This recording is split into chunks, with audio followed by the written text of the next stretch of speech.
Assalamualaikum warahmatullahi wabarakatuh. Nama saya Muhammad Arfin Ilham, NPM 223510762. Di sini saya akan mempresentasikan hasil eh, presentasi saya dalam mempelajari video React Native minggu ke-15.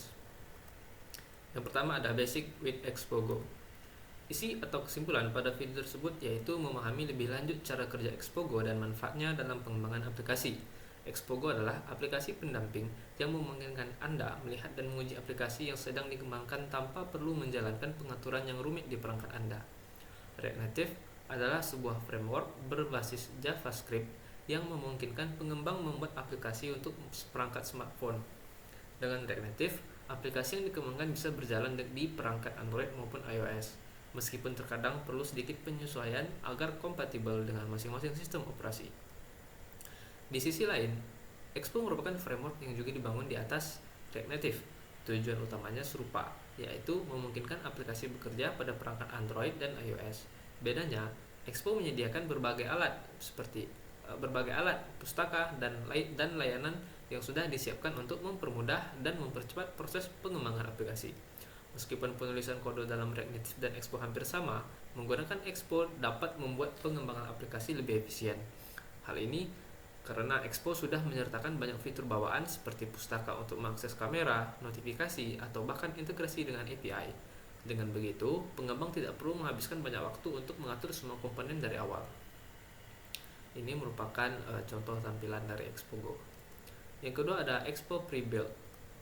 Expo Pre-Build adalah salah satu fitur dari Expo yang dirancang untuk menyederhanakan proses persiapan proyek React Native. Dengan fitur ini, pengembang dapat menggunakan alat dan konfigurasi bawaan Xcode tanpa harus membuat aplikasi secara manual. Menggunakan Xcode untuk perangkat iOS atau Android Studio untuk perangkat Android. Fitur ini memungkinkan pengembang menghasilkan kode sumber proyek native yang telah dikonfigurasi sebelumnya, sehingga pengaturan tingkat lanjut seperti modifikasi file native dapat dilakukan dengan mudah. Hal ini tidak mungkin dilakukan jika hanya menggunakan Expo Manage Workflow. Langkah persiapan proyek native. Ketika Anda menjalankan perintah Expo Pre-Build, Expo akan secara otomatis membuat dua folder baru dalam proyek Anda, yaitu folder iOS/ dan Android/. Folder ini berisi file-file asli proyek untuk platform iOS dan Android. Dengan adanya folder tersebut, pengembang mendapatkan kendali lebih dasar untuk menyesuaikan konfigurasi native, tetapi tetap dapat memanfaatkan Expo untuk mengelola pengembangan aplikasi dan dependensi. Manajemen dependensi. Expo Pre-Build membaca konfigurasi yang telah dituturkan dalam file app.json atau app.config.js. Dari pengaturan tersebut, Expo secara otomatis mengatur proyek sesuai dengan kebutuhan aplikasi, termasuk mengelola dependensi tambahan yang diperlukan. Proyek native yang siap dikelola.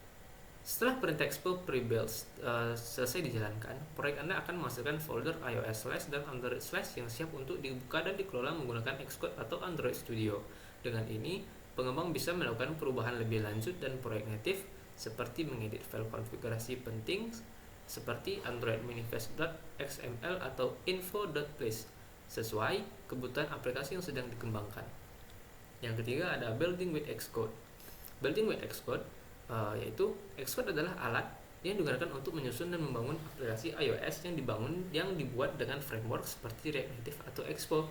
Expo sendiri merupakan Integrated Development Environment atau IDE resmi dari Apple yang dirancang khusus untuk mengembangkan aplikasi iOS dan macOS. Proses ini sangat penting untuk menghasilkan file aplikasi yang bisa dijalankan di perangkat iOS atau diunggah ke App Store. Hal yang perlu dipersiapkan sebelum membangun aplikasi dengan Xcode. Anda memerlukan akun Apple Developer agar dapat membangun dan mendistribusikan aplikasi ke App Store atau menjalankannya di perangkat iOS fisik. Akun ini juga diperlukan untuk mengelola sertifikat dan provisioning profile. Xcode adalah alat utama yang harus Anda gunakan untuk membangun dan menjalankan aplikasi iOS. IDE ini dapat diunduh langsung melalui Mac App Store dan menyediakan berbagai fitur untuk pengembangan aplikasi seperti debugging, pengujian, dan pengemasan aplikasi. Agar aplikasi dapat berjalan di perangkat fisik, Anda memerlukan provisioning profile yang valid dan sertifikat pengembang. Kedua dokumen ini harus terkait dengan akun Apple developer Anda yang berfungsi untuk memastikan aplikasi memiliki izin yang sesuai. Yang keempat ada Building Through Android Studio. Membangun proyek dengan Android Studio. Android Studio adalah IDE resmi dari Google untuk mengembangkan aplikasi Android. Dengan alat ini, pengembang dapat membuat file APK dan AAB format standar untuk menjalankan aplikasi di perangkat Android atau mengunggahnya ke Google Play Store. Selain menggunakan kode, Android Studio mendukung berbagai aspek pengembangan seperti pengelolaan proyek, pengaturan dependensi, dan pengujian aplikasi pada perangkat fisik maupun emulator. Persyaratan sebelum memulai. Yang pertama, Android Studio. Pastikan versi terbaru sudah diinstal untuk menjaga kompatibilitas. Yang kedua, SDK dan EDK. Install selalu SDK Manager untuk mendukung fitur dasar dan kode native jika diperlukan. Ketiga, akun Google Play Store. Akun Google Play Developer dibutuhkan untuk mempublikasikan aplikasi di Google Play Store. Yang keempat, perangkat atau emulator, yaitu gunakan perangkat fisik atau emulator bawaan untuk pengujian aplikasi. Dengan memenuhi persyaratan tersebut, pengembangan aplikasi di Android Studio dapat berjalan lebih efisien dan menghasilkan aplikasi yang siap pakai. Yang kelima ada Expo Application Service atau IAS. IAS adalah rangkaian layanan dari Expo yang memudahkan pengembang dalam membangun, mengelola, dan mendistribusikan aplikasi React Native. IaaS Build, layanan berbasis cloud yang untuk membangun aplikasi tanpa perlu menyiapkan perangkat lokal seperti Mac dan iOS. Dan untuk aplikasi iOS, IaaS Submit mempermudah proses unggah aplikasi ke Google Play Store atau Apple App Store langsung melalui Expo. IaaS Update memungkinkan pembaruan aplikasi secara over the air atau OTA sehingga perubahan bisa langsung diterapkan tanpa melalui App Store atau Play Store. Dengan IaaS, proses pengembangan aplikasi menjadi lebih cepat, efisien, dan mudah dikelola. Baiklah, mungkin sekian yang dapat saya sampaikan. Jika ada salah kata dalam penyampaian, saya mohon maaf. Saya tutup dengan Assalamualaikum warahmatullahi wabarakatuh.